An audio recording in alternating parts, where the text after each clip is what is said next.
It's me, Jermaine, and I'm back with another Simple Truth update.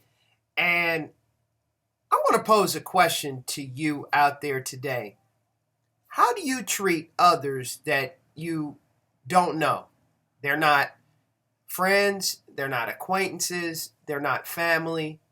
You just simply come across them in your everyday life, whether it be walking down the street, driving down the street, at a store, at a mall. But how do you treat others that you come across, especially those that don't maybe meet the visual expectations that you may have, may even not meet some of the sensory expectations that you have? And the reason I ask this question is because of the fact that the homeless population in the United States is growing at rapid rates. And for whatever reason people are homeless, you never know who the person that appears to be someone who's down and out, they actually are because of the circumstances they're going through, but you never know who those individuals may be. I did an article not too long ago, a day or so ago, about how the state of South Carolina is proposing to treat their homeless population as a federal mandate. But I want you to take a look at this video I'm going to share with you, and I want to pose one last thing. The Bible teaches us that we should be very, very careful in how we treat strangers. And it says specifically, be not forgetful to entertain strangers, for thereby some have entertained angels unaware. We're here in Boston. I'm sitting next to a guy who went to Dartmouth College, has 3 degrees. 3 degrees. You guys remember me being in Tampa? I did 60 days on the streets with my dad.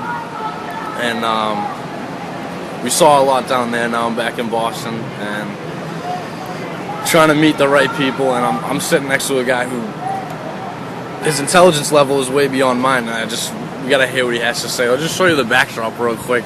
We've got some crazy people, and we're both sitting here talking about it and laughing. Yeah. They think it's the end of the world tomorrow. They think they're all gonna die. I mean, maybe it'll be quieter if they all do, but... Oh, the protesters, what are they, warning? Warning against the end of the world tomorrow. I think it's a ploy by Budweiser. 6 o'clock tomorrow, yeah. Okay, at 5 o'clock I'm buying 5 Big Macs. Man, who cares about my cholesterol? Life is over. Brother, you gotta tell them the story, man, about where you're from. Oh, come on. My buddy's from Cleveland. He's Cleveland, Ohio. I came to Boston to start a new job. When I got here, it was given to someone else, and they didn't tell me. So now I'm staying in a homeless shelter. I've been looking for work since November. And I've come close several times, but they usually want someone younger and probably non-black, but I don't know about that. I can't definitely. Never, not in Boston. But in Boston, it's not a surprise. But I'm finally getting some responses to my resume, and I got 14 voicemails on my phone right now. And hopefully, some of them are job offers. So now you have a PhD in aeronautics, physics, and a master's PhD in physics from Dartmouth College, and a master's in electrical engineering from Purdue University. How does somebody who has that end up?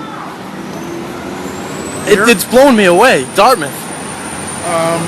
It was the sacrifice I did to take care of my parents. And one of the problems was when my father died, my house was going to be foreclosed. So I had to liquidate everything I owned to save the house because my mother had Alzheimer's. And the last thing she needed was to buy a new home or find a new place, but she didn't know where she was at the time anyway. So I said, they paid my way through school. If it takes 10 years, I'm going to make their final years safe and comfortable. So I sacrificed everything I had. All my electronic stuff, my car, all my savings, and I paid off the house. So when I settled their estate, when they passed on and we sold the estate, I was set to go back to work. Then the economy tanked. And that's what happens. You see that? So you think it's... Where I used to work, there used to be 30,000 engineers. I worked for Lockheed in California. Now there's 3,000. So where are they going? Boeing's laid off, Northrop laid off. So where do we go? I had a friend who worked for NASA in Texas. He got laid off too. Yeah. I applied for a NASA contract when I was in Cleveland. And then the contract was canceled. That was like 3 months ago. So it's just simply bad luck. And when you have no money, it's very difficult to start over. Yeah, it is. And frankly, staying at the shelter has been an experience I don't want to repeat ever in my life. For a lot of people too. So I'm hoping to find something very, very soon. And I've gotten some contacts. So I'm very hopeful. I knew it was going to be tough in the winter. No one hardly hires in the winter. And now that warm weather's coming, things are beginning to happen. But it's frustrating. I had a position here teaching at a school near Northeastern, teaching mathematics for 6 months, or 4 months. They only offered $1,000 for the 4 months. Can't live off of that. Another company in San Francisco begged me to come out there, a startup company. They're developing a product, which is great. I've done that before. They only offered 15 hours a week. I said, in San Francisco? That's the most expensive city in the country outside of New York. Thousands to rent there. They said, well, you're going to have to come out here on your own or interview out here with someone else and hitch a ride. I went, go away. And I just hung up the phone. So with the economy this bad, it's difficult. What about Cleveland? That's where you're from. That sounded like a nightmare what you were telling me. Cleveland's a ghost town right now. There was a time where Saturday morning there's this area in Cleveland like this called Public Square. It's the main, it's not the only shopping mall in Cleveland. It's pretty much like that, like the Copley Place all over there. Saturday morning at 10 o'clock, I sat in the middle of the intersection, just like here, and there wasn't a single car on the road. I mean, north, south, east, and west. Nothing. I couldn't imagine that. Like, you see all the people in the cars here, yeah. to have this downtown area just be a ghost town. And I started thinking, if there's a tumbleweed going by, we're really in trouble. Oh, man. But it was just nothing. It's just the stores. Every time I go to the mall, it's all different stores, but they all close. Because I see these people, and they're just standing there, and there's no customers. And the politicians aren't doing anything about it.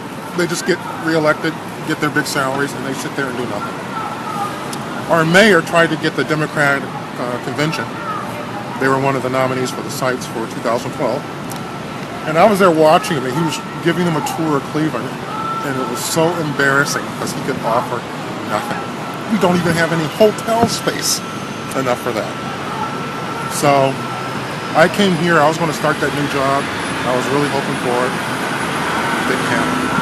Would you be up to hear from people if people want to get a hold of you to offer you jobs or anything, writing? Would you be up for that at all? Sure. You have an email or a phone number, a way to contact you? Oh, hundreds. Not hundreds. Okay. So you want me to tell you now? Yeah. Okay, let's see. The one I use, most popular, mjnomad@yahoo.com. mjnomad@yahoo.com. MJ's my initials, Maurice. And Nomad, I move a lot. So you can reach me there at MJ. And I'm not looking for top-of-the-line aerospace. I've been out of the business for a while. One of my problems is I'm so qualified, I scare people away. Being a big black guy, I scare people away. But I just want a chance. Science would be great, teaching would be great. There's nothing greater than teaching. Teaching physics would be a blast. So I'm available. Let's see what happens. This guy is hardly scary and very, very friendly, and the knowledge, he outweighs me tenfold when it comes to intelligence on things. Very well spoken. Get in contact with this guy. It's unbelievable the people that we're meeting out here, like at Boston Homeless. The friend I'm about to go meet can put together a website through HTML like that. I can't comprehend why in this country, as great as it is, people with PhDs are in shelters. What? I have nothing else to say. Brother, thank you so much. I appreciate the assistance. Absolutely. The simple truth of the whole matter comes down to this, ladies and gentlemen. You never know who the person is that you come across. So treat them with some decency. Treat them with a degree of respect. If they're indignant, well, go in peace. But if they are just on the appearance and just maybe they don't smell too friendly, don't take that as a means of being hurtful, harmful, or even evil toward those persons, because you never know who they may be. And I want you to remember, the simple things are oftentimes the most profound, but yet they're the most difficult to put into practice and to actually do. Thanks for joining me on this episode, and I'll see you, and you again on another episode real soon.